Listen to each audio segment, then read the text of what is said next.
everyone. I'm Dr. Cindy Howard, a chiropractic internist and nutritionist, and your host of the Positively Altered podcast, where we have raw, open, unfiltered conversations about things health related or work related or non-related. And that's all good. And I'm super excited about today's guest. And let me tell you a little something about her before I introduce her.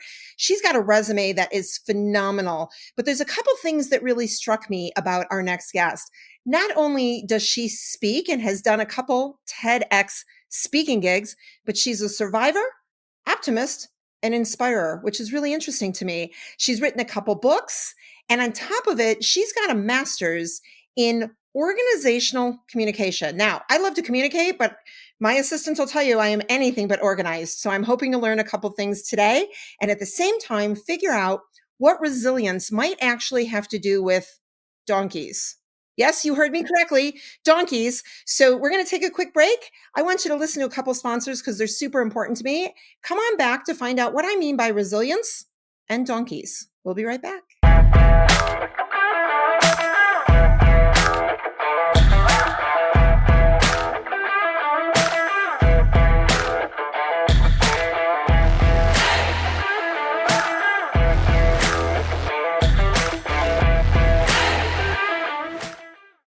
Hello, my name is Heather Lord, and I am the COO of Professional Health Products. Cutting corners is an all too common practice in the dietary supplement industry. When my father founded Professional Health Products, he sourced the cleanest, most biologically active ingredients from around the globe. Today, that commitment remains, which is why the finest healthcare practitioners, like Dr. Cindy, have trusted us for more than 40 years. We oversee the entire process in our manufacturing facility, from sourcing and formulation to manufacturing and labeling. Today, we offer over 300 unique products that can be tailored to the nutritional and homeopathic needs of each individual.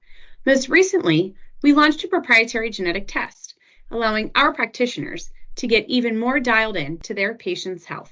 To learn more about Professional Health Products, please talk to your practitioner or visit our website at phpltd.com. Today, your life is going to be altered. I'm Dr. Cindy. Welcome to Infinity. We have worked hard to create an electronic claims website that is simple and user-friendly. This is the public side. You can log into your personal web portal here. This is your dashboard. You can personalize it to your liking here. Our main focus has been to allow you to submit and edit claims as easy as possible. You will find our claims editor and claims processing is simple to use and straightforward. Our quick action bar is where you can find your most important information. Most of these icons will take you directly to the claims the number represents. You can easily view if you have any messages in your inbox of any unread alerts by looking for these blue numbers. To view the rest of our training videos to get the most of your Infinity experience, click this icon.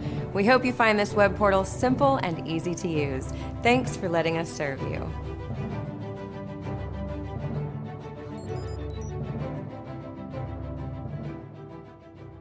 I'm Dr. Cindy. Who wouldn't want to join me for the Positively Altered podcast? Welcome back to the podcast. I knew you'd come back because when you throw the word resilience and donkeys in the same sentence, you're probably going, what is she talking about?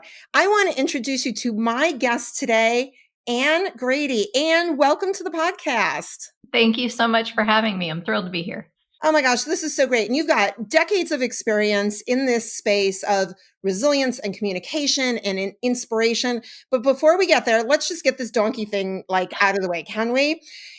We did this meet and greet right ahead of time where we learn a little bit more about you and you learn a little bit more about us. And you shared with me that you live on a ranch and you've got a little bit of a zoo going on there, don't you?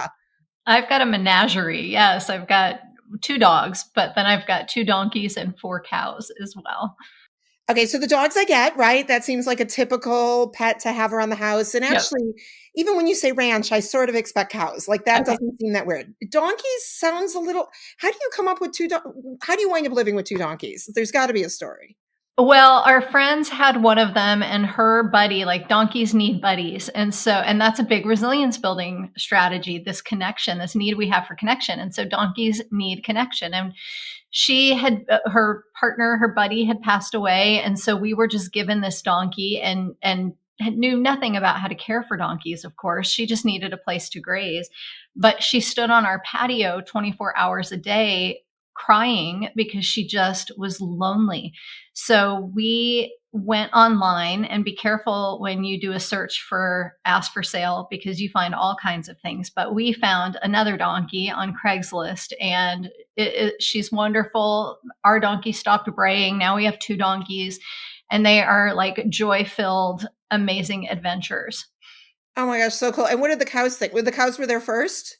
So we had two cows. They were both pregnant. And so the two cows were there. Then we got the donkeys. Then we had two babies. And so now everybody is like a happy little family and they all hang out and graze together. It's the best thing in the morning to watch while you're waking up with your morning coffee on the patio. Best thing ever. Oh my gosh, I can't even imagine. We've got the occasional rabbit where I live, and if you're really lucky at night, coyotes, but nothing as fun as donkeys. So how cool is that? I'm going to put that on my to-do list one day to have donkeys, I think. Well, we call it happy cower because every day about 5 o'clock, all the animals come up and they want their cookies and they want to hang out and get pets. So it's wonderful. Oh my gosh, what are their names, Anne? Okay, so the two cows are Laverne and Shirley. And then we named the babies. The first one is Biscuit because she looks like biscuits and gravy. And the second one is Gizmo because he's got these big long ears like the gremlin Gizmo. And the donkeys already had their names, Wendy and Daisy. Oh my gosh, how fun. That is so cool. So do you eat the cookies too, or no, that's just for the animals? I eat cookies, but not these cookies. Yeah, these are special donkey and cow cookies.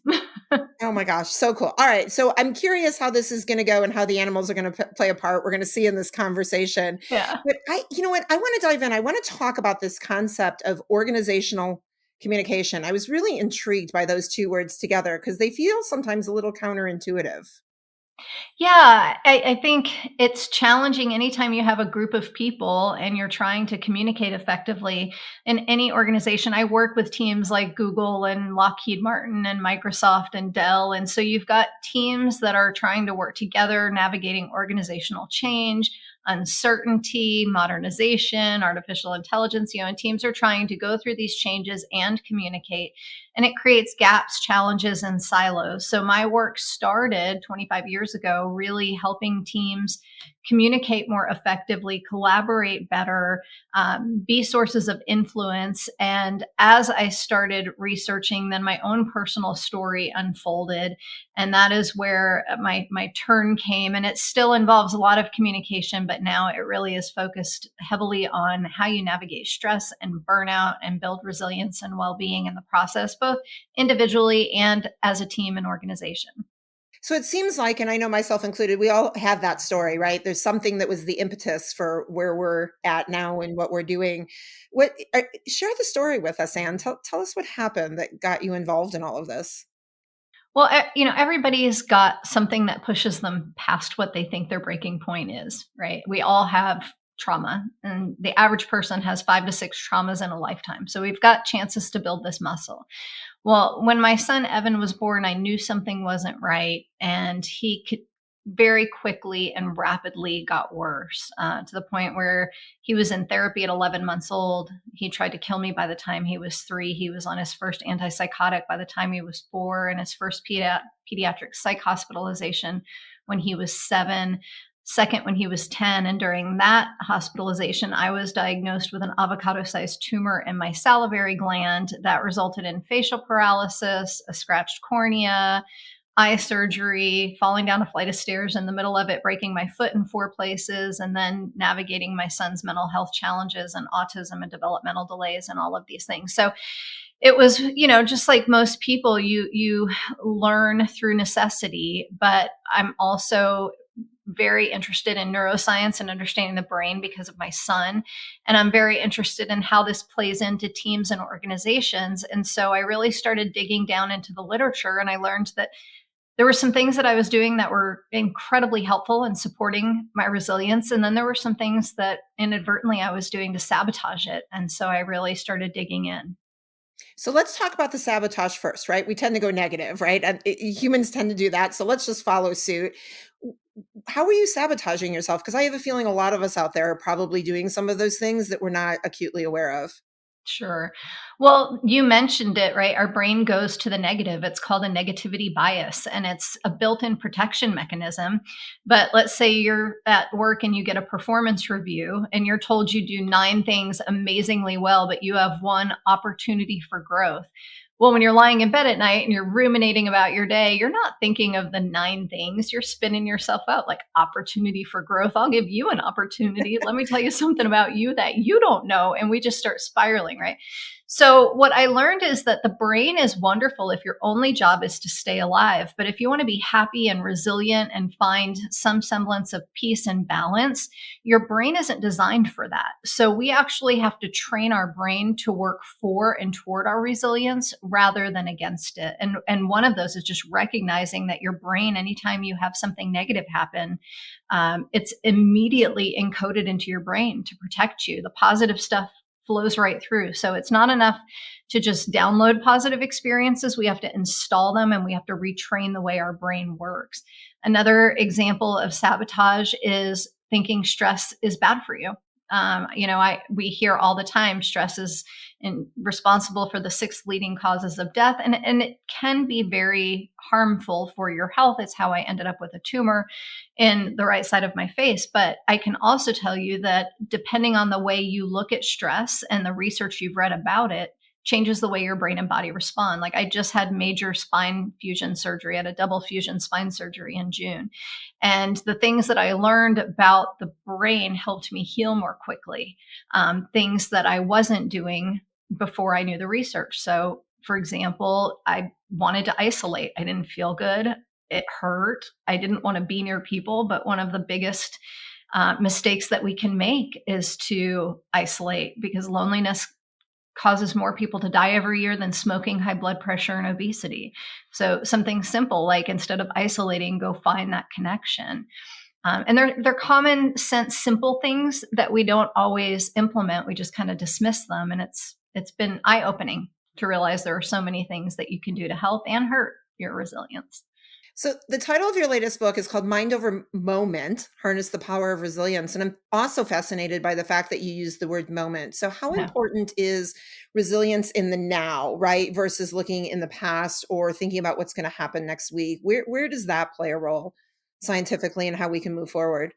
Sure. So the average person spends about half of their time thinking about something other than what they're doing. So your listeners, since they've been listening to this, have already thought about what they need at the grocery store, whether or not they need gas, their next appointment, this conversation that they don't want to have later. And we know that our brain is the least happy when it is in the past or it is in the future. So past is typically linked to depression, future is typically linked to anxiety. Even if what you're doing in the moment is not enjoyable, your brain is happiest in that moment. So Mind Over Moment was a way to identify how you can take back control of your life rather than just constantly react to it.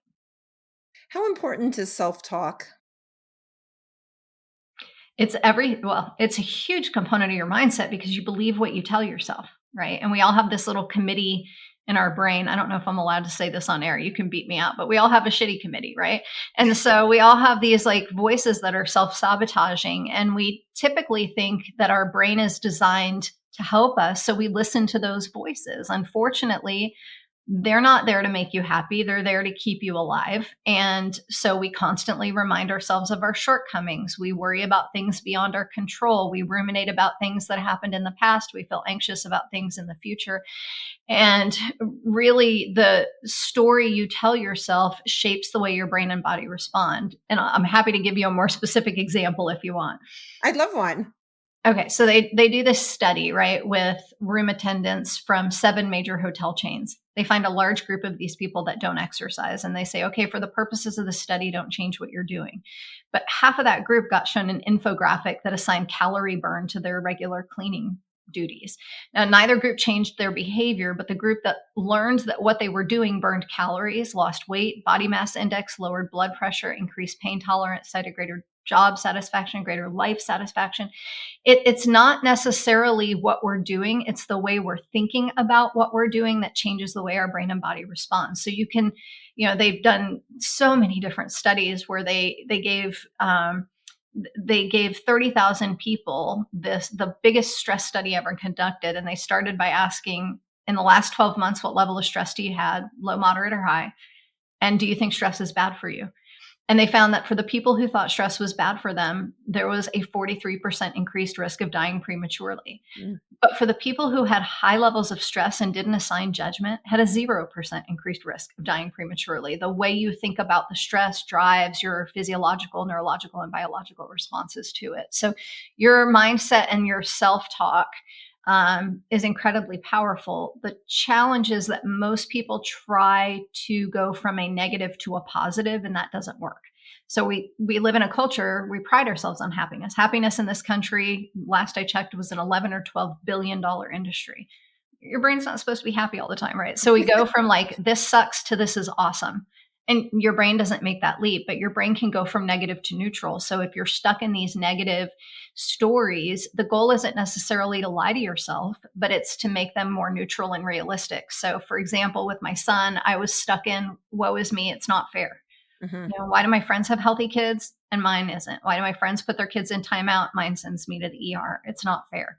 Now, the thing about that self-talk is it's true, right? It's not fair. So I'm not going to go from it isn't fair to life's giving me so many opportunities to practice resilient. Like your brain doesn't do that, right? But I can go from this isn't fair to it is what it is. Or I can't do it to I'll figure it out. And so it's training your brain how to make slight adjustments. And that's the basis for cognitive behavioral therapy. I love it. I think back to my own experience. I walked through Hodgkin's lymphoma 10 years ago, and I will tell you, cancer was fun. And people look at me like I've lost my mind when I use fun and cancer in the same sentence, but I consciously made that decision that I was going to walk through cancer differently than most people walk through. And my recollection of it actually, and I have a whole memoir about it, and there were some shitty days, as we say, but really my recollection of it was a great experience. And I decided that I was, joyful and sexy and happy and healthy. And yet, with this diagnosis of Hodgkin's lymphoma, I made those conscious efforts to really believe that. And I think that's why today I'm here to tell the story versus having been a victim to that. What's interesting for me, and I would love, sort of the advice on this, is sometimes I do think when we're faced with a really big challenge, a lot of us are able to dig deep and overcome because of the great challenge. Where I struggle sometimes is then on the day-to-day, like cancer was easy for me, like bring it, I was like, come on, let's go. I've got this. But now, I wake up and I'm busy and I have, I don't know what normal means, normal day-to-day, right? Stressors, challenges, activities. And I find sometimes it's harder to get into a mindset when there isn't the big thing. I think a lot of people experience that, I swore when I had the tumor in my face that I would never, and when my face was paralyzed, right? So I did that whole bargaining. If you let my face recover, I'll never sweat the small things again, right? I promise I won't let the little stuff overwhelm me. And then of course, like everybody else, the little stuff creeps in and overwhelms you. And, I think it's wonderful and quaint to say, don't sweat the small stuff and it's all small stuff. I love that book series, by the way, but it's easier said than done. And so it's reframing the way you look at those situations. I think when you go into life expecting it to be happily ever after with a white picket fence and 2.5 kids and 2 dogs and more than enough money to pay your bills and peace and zen, like your only road out of that is disappointment. Whereas if you go into each day knowing there's going to be lots of moments throughout the course of this day, and this is part of the reason I named the book Mind Over Moment, the bad moments are usually just that, they're moments. We escalate it out and we magnify it to the point where it becomes a bad day. But the truth is moments are just that. Most of life is filled with either amazing moments, horrible moments, and most are somewhere in between. So it's learning how you want to react in those moments so that you're not just relinquishing control. But it's normal and natural to be disappointed and feel defeated sometimes and be sad and have grief and have anxiety. Those are all the normal human condition. And I think what we've done is say something must be wrong with me because I'm not happy every moment, when in reality, that's not the goal. So I often tell people the fastest way to get over an uncomfortable emotion is to sit in the suck. You got to sit through it, right? Intense emotions dissipate within 90 seconds, typically.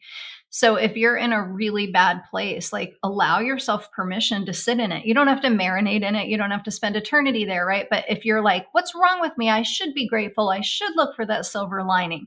You're just going to make yourself more miserable instead of giving yourself permission to feel it and then go, okay, given what is, what do I do next?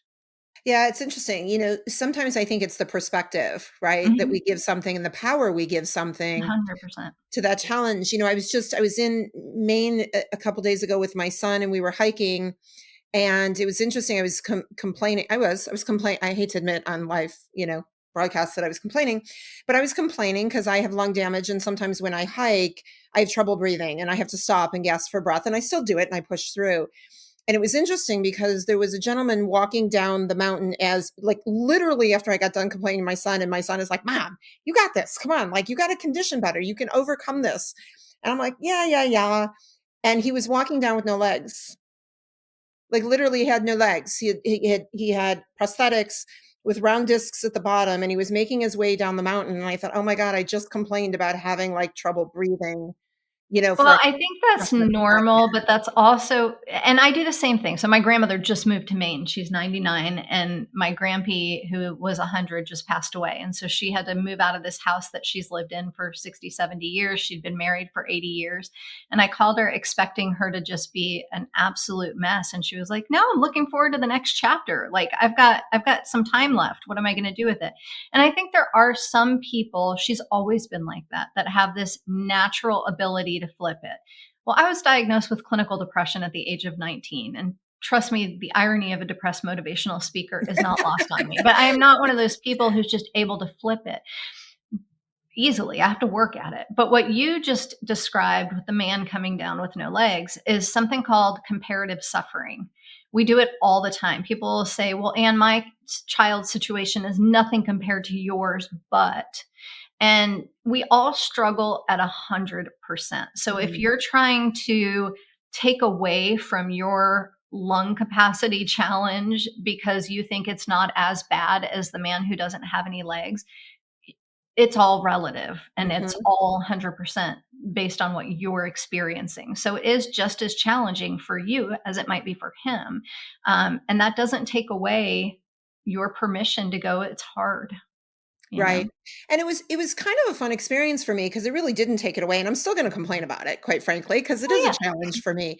But it helped me remind myself about that perception again of what I needed to do in that moment, right? To Mhm. overcome for me, my Right. challenge, I have 2 legs to climb the mountain. Yeah. That wasn't my challenge. My challenge was breathing, and it helped me reset to go, "You know what? Remember what you've learned when you walk through cancer, and use it again on some of these smaller challenges And as I you move think what you forward." mentioned is the key, right? It's whatever works for you to reframe it.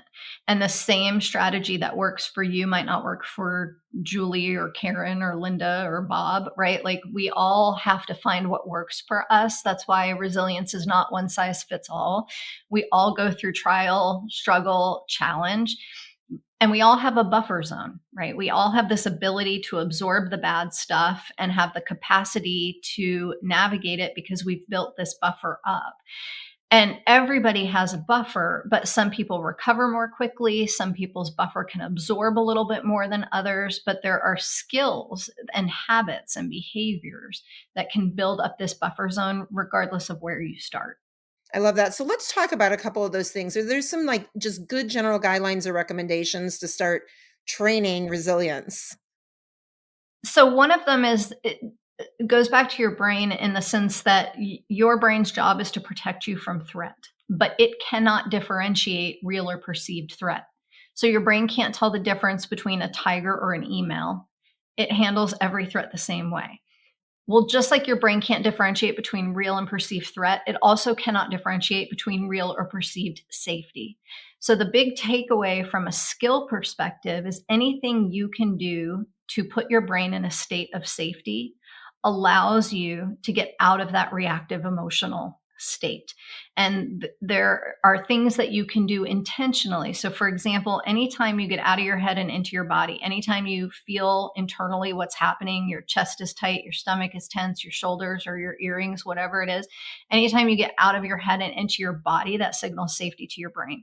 Anytime you're laughing, anytime you're connected with somebody, anytime you're practicing gratitude, anytime you are focusing on important things to you or your own physical and mental health and well-being, anytime you're doing those activities, your brain knows you're safe. So you have two options, right? You can decrease stress, which we don't always have control over, or you can increase safety.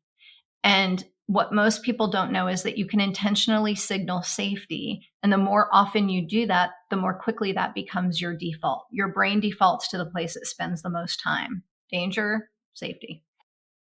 So that safety is really interesting, especially listen, mental health has been a challenge for a lot of years, right? But maybe even more so today than it's been in the past. And, you see I'm here for you, right? There's posts, I'm here for you, or the phone number to call, or, making sure that you've got somebody in your life. So really, if I'm hearing you correctly, not always a donkey, right? But maybe another human being to have somewhere, somehow to reach out to when you're not feeling safe. So science really does prove that that's essential. It is, but it's also normalizing the conversation because everyone's going through something. And while these tips and tools are helpful for building skills, they don't replace mental health counseling. They don't replace seeing a therapist or getting a coach. Like 1 in 5 adults and children struggle with a mental health issue. 1 out of 3 of us will have an anxiety disorder within our lifetime. It is more normal than people realize. And because of the stigma and the isolation, people don't feel comfortable kind of talking about it. So I work with leaders quite often at organizations. And one of the best things a leader can do is normalize the conversation. It's okay to not be okay. And then provide resources. The leader's job is not to fix it. It's to hear, listen, validate, acknowledge, and then provide some resources. But yeah, we're all going through something. So let's take the leaders in the organization, because, when I think of that, right. And, I run a company and I think, okay, I've got to be this level of example, right? I've got to be on my game. I'm Wonder Woman all the time. Where are the challenges then for the leaders who are trying to have that trickle down for everybody underneath them? But where do we go as leaders to make sure we're also protected? Well, the number one predictor of teams that perform well is safety. That's the number one predictor. So the leader has to first be vulnerable and share their own challenges, their own struggles. Like I lead a team, and if I went to them and said, all right, team, I'm perfect, but all of you have issues, nobody buys into that or believes that, right? So it's like when I'm having a tough morning with my son or something happens, like I'll reach out and be like, hey, team, running a bit low on fuel today, could really use your help. Or, I've often struggled with something similar. Here's what worked for me. Or, let me just share with you where we are this week as a team, and not painting a perfect picture. We just launched this huge program that we've been working on for 18 months. And everyone on the team is a little bit tired because we've just been going. And so I reached out, Monday morning, I reached out today and said, hey, team, I know we're all a little burned out and we're all a little tired. I want you to take extra special care of yourself this week. So it's just acknowledging where you are and not having to show up with the perfect smile, fake it till you make it, because that's called surface acting. And it's exhausting for the human brain to pretend to feel one way and portray something else. It is. We just had our team meeting this morning, and I was just telling everybody I'm trying to figure out how to give everybody a year off. Oh, when you figure that out, could you let me know, please? Yes, I will. Yeah, I'm, month maybe. I'm not quite sure we're at the year mark, but that's what ran through my mind this morning is, taking a year off to just decompress would be lovely. Well, and the research shows that when you take 2 7-day vacations throughout the course of a year and totally disconnect, you increase how long you will live. I mean, it really, our brain needs time to stop. And that means, I'm guilty of this just like everyone else, right? But the average person touches their phone over 2,600 times a day.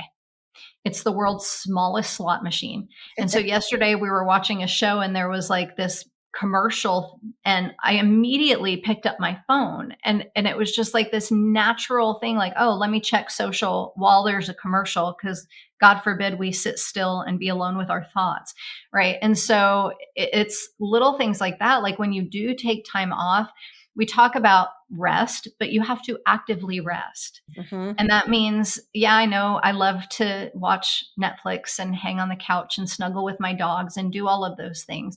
But you also have to do things like actively rest. And so that looks like finding things for you that cultivate joy. And I've always been an animal lover. I never thought I would have livestock or donkeys. But like the first thing I'll do in the morning is go out and hang out with the animals because it fills my cup. And so it's actively doing things, putting down your phone, making space for just thought, making time to just be, and not fill every waking second with something. I love that. It took me a long time to learn that. When I first opened my practice, I would see patients at 6 a.m. and 10 p.m. because that's what you did when you open a practice, right? You make yourself available. And now my hours are much more narrow because I can say no. But it was fascinating because for years I never took a vacation. And I always thought I couldn't afford to take a vacation. And now I've learned through, the last decade plus, I can't afford not to take a Right. vacation. And now the vacations are literally, you will get an email from me that says, I am off grid. I am not responding Me to your too. email. I'm not picking up your phone call. Like I'm not available. And it's interesting because the world just doesn't kind of explode when that happens. It really Yeah. is okay Yeah. to not use the cell phone for a period of time. But it's I do think it's very challenging for a lot of us. We become the society of instant gratification, right? Where we need that instant access, and consciously making that effort to vacation from it's hard. And what was eye-opening for me is, I'm at the busiest point in my career I've ever been, with media and press and writing and a new book and all kinds of stuff, right? But when I had spine surgery in June, I was physically in so much pain. I couldn't, my teeth were chattering. I couldn't see straight. So I didn't touch my phone. I didn't even know where it was for 2 whole weeks. Like, had no idea. The whole first week in the hospital, I don't even know if it was at the hospital. I think my husband was replying to people. The whole second week, I didn't touch it. And as soon as I came back on, the world opened up and I'm on my phone, and I realized, like, I didn't miss anything all that life shattering. I had an out of office that said, if this is an emergency, dial 911. If it's not an emergency, reach out. And I gave my team members names and who's responsible for what.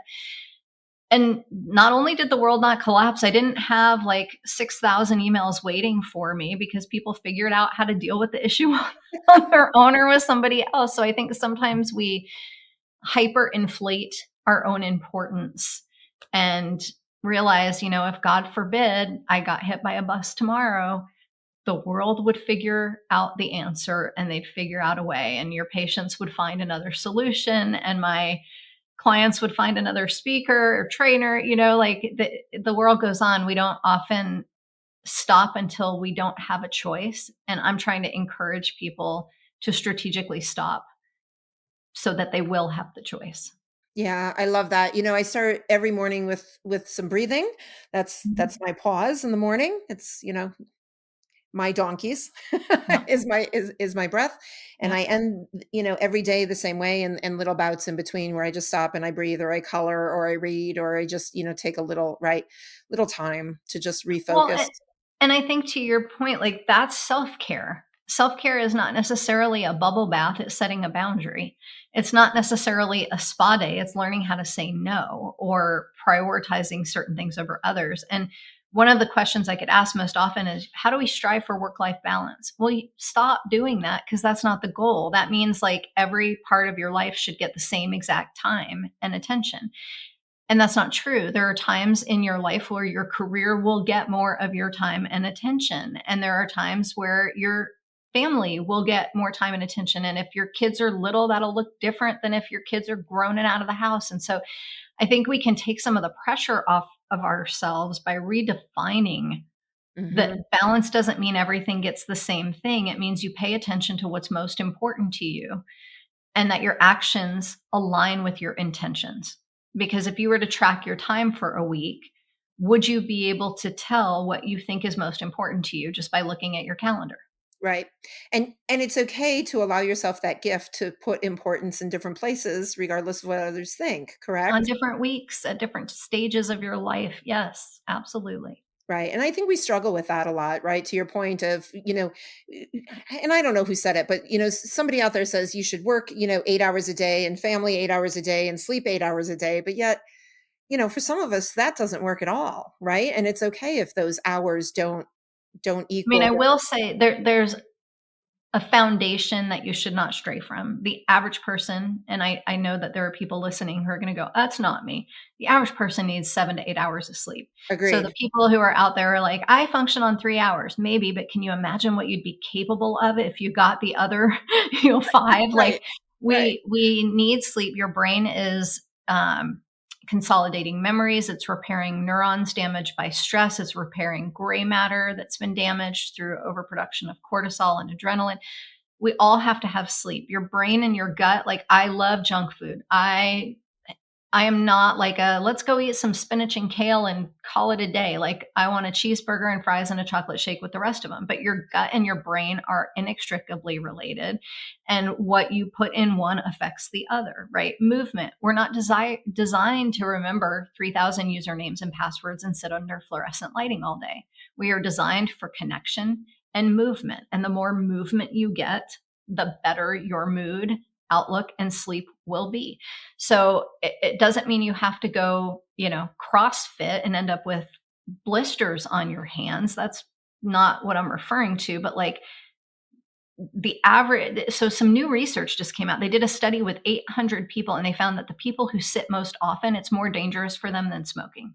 Mm-hmm. So, like, just getting up once an hour and standing up and stretching releases a cascade of happy hormones that calms your nervous system.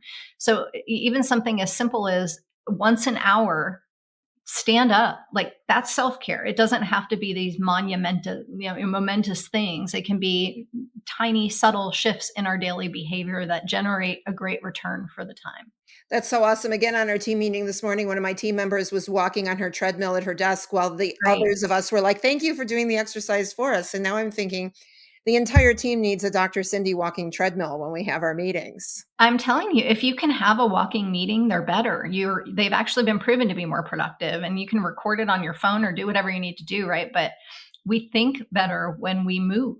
Mhm. So, I feel I'm on Zoom calls and Teams meetings and everything, but like you have to create a boundary around it. So, for example, set the expectation that the meeting is going to be 50 minutes or 25 minutes and give people the 5 or 10 minutes at the end of the meeting the gift of like composing themselves before the next one, not just responding to emails feverishly.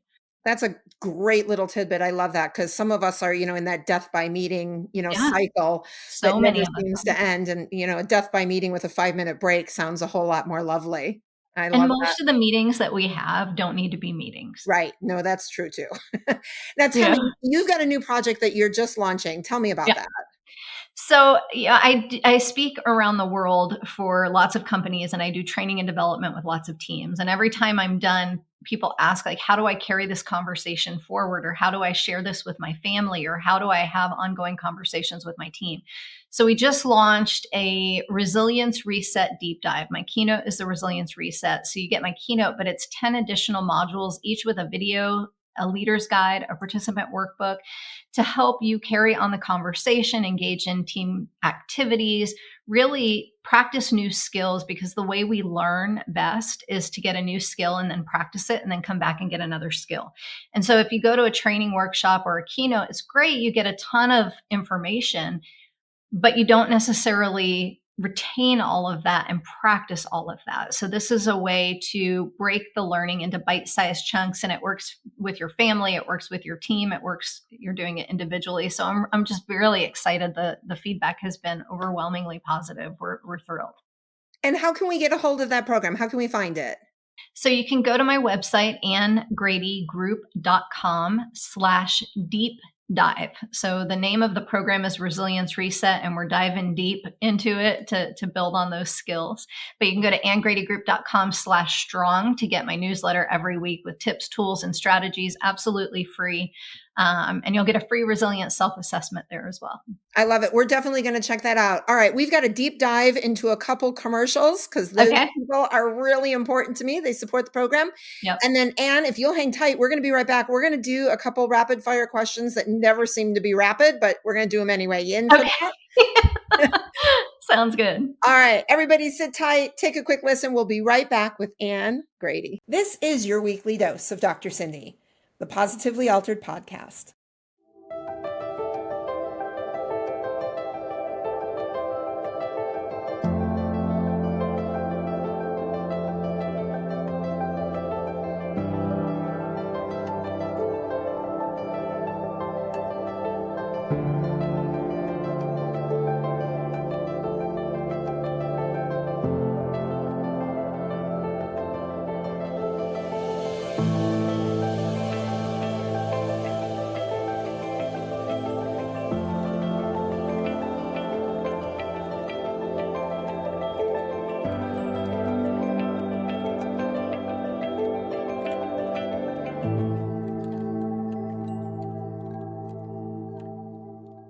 Stop, hit that follow button now and spread the love with Positively Altered.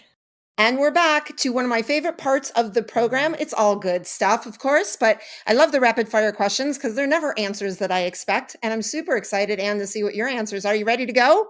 Okay, hold on. Let me adjust myself in my seat so I can get prepared. Okay, I'm ready. All right. Just the first thing that comes to mind, all right? Okay. If you could change the color of snow to anything but white, what color would you make it? Hot pink. Oh, all right. I can resonate with that, Anne. That's one of my colors. I love the hot pink. What if you had to change the color of the ocean? Clear. Clear? So you can see everything. Yeah.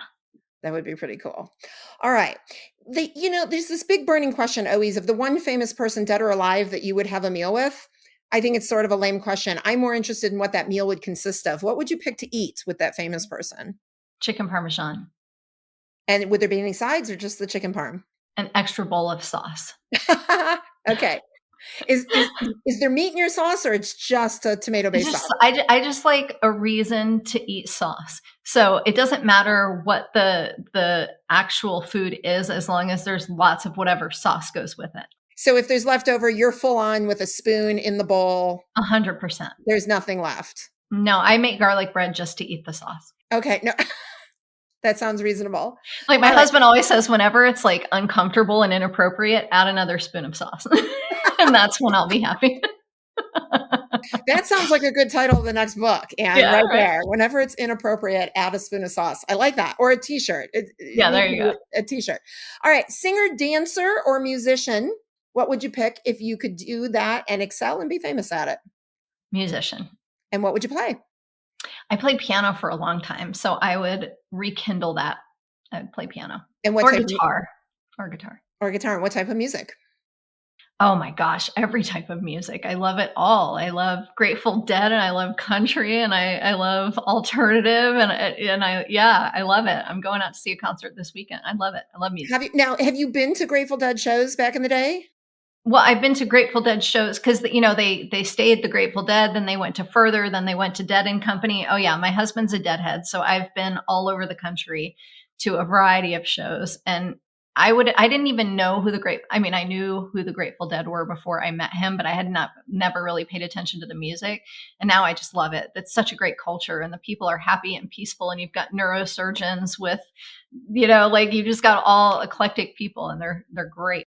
So my one memory of the Grateful Dead, and this goes back quite a few decades, I was at Alpine Valley, which was in Wisconsin. I don't even know if it's called that anymore. It's been a long time. And the Dead played there. And I have never seen so many people lined up against the wall of the outdoor theater urinating in public at a Grateful Dead concert. That's the memory I have. That's not where I thought you were going to go. I saw people hula hooping, but urinating, hula hooping, whatever. I guess just you gotta go. Just that freedom to partake in any activity you want. I've never seen that at a Dead show. I'm sure there were drugs involved, but that's par for the course at the Dead. There's no doubt, and I guess an empty bladder is a happy bladder. So it all wound up absolutely okay. All right, have great music, but no bladder infections. Right, no bladder, which is a good derailing. Sorry, for sure. Yeah, lots of cranberry juice was the follow up to smoking weed, I suppose. There you go. Yeah, it's a good program. All right, you're going to win a gold medal in any Olympic sport. What sport would you pick? Oh, geez, that's really hard. Skiing. The Oh, kind where you go off and I don't even know the name of the sport, where you like ski off of this lift and then you put your arms behind you and see how long you can sail through the air. I'd do that one. okay, that's awesome. That'd be fun. I would watch you do that, Anne. Everyone Absolutely. would watch that because I would break things. Oh, I'm as long as you land fairly on the skis, it's a uncoordinated. good day. Yeah. Well, no, but you were going to win the gold medal, so we would make, again, this Okay, is just okay, for yeah, fun. then I So want to do you that. would excel. There's no breaking of anything.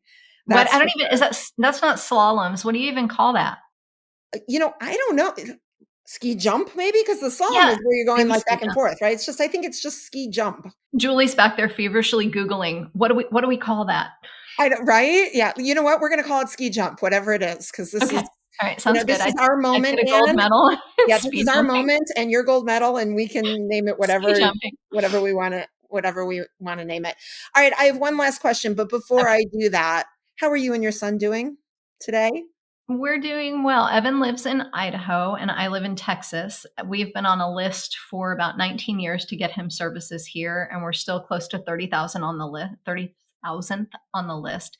But when he was in high school, we had to make a really tough decision. He needed round the clock therapeutic care, and the best program we found was in Idaho. And because he graduated there, he got services day one. So he lives in a brand new starter home with 2 roommates and 24-hour staff. And your definition of, as a parent with a child with special needs, your definition of success and your yardstick for measuring that changes significantly. But I can tell you, Evan is stable, he is healthy, and we could not be more grateful that he has the resources that he has. Oh, that just warms my heart. Yeah. I'm just so happy to hear that. Thank you. With all the challenges, it's great that he found a place and you found a place Yes. where you can say that. That's wonderful. Yeah. All right, last question, Anne. What was your favorite thing about doing the podcast today? Meeting you. I think you're great. We would be fast friends and have lots of cocktails talking about different dead shows. Well, then I think we need to schedule that.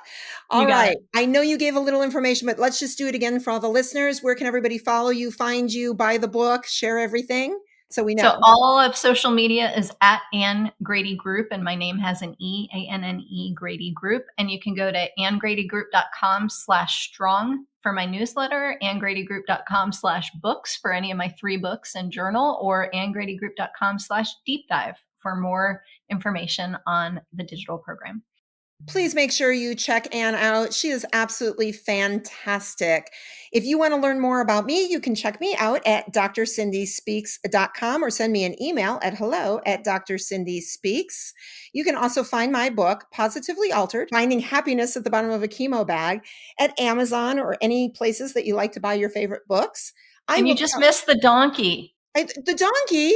Where'd the donkey go? Oh, she was right outside. Oh, I'm so Sorry. sad. You were so close to seeing the donkey. Oh my gosh, that would have been awesome. Well, that means we have to have you back, Anne, so that we can have the donkey as a special co-guest when you do the show a second time. All right, everybody out there, make sure you like and follow. My favorite thing about doing the podcast today was not only meeting you and chatting with you, Anne, but knowing that I am not alone in overcoming resilience. It's always an ongoing project. I'm going to continue to work really hard to further my skills and share with everybody out there how we can do this bigger, better, and really with each other. It's super important. All right, everybody. I hope today left you positively altered.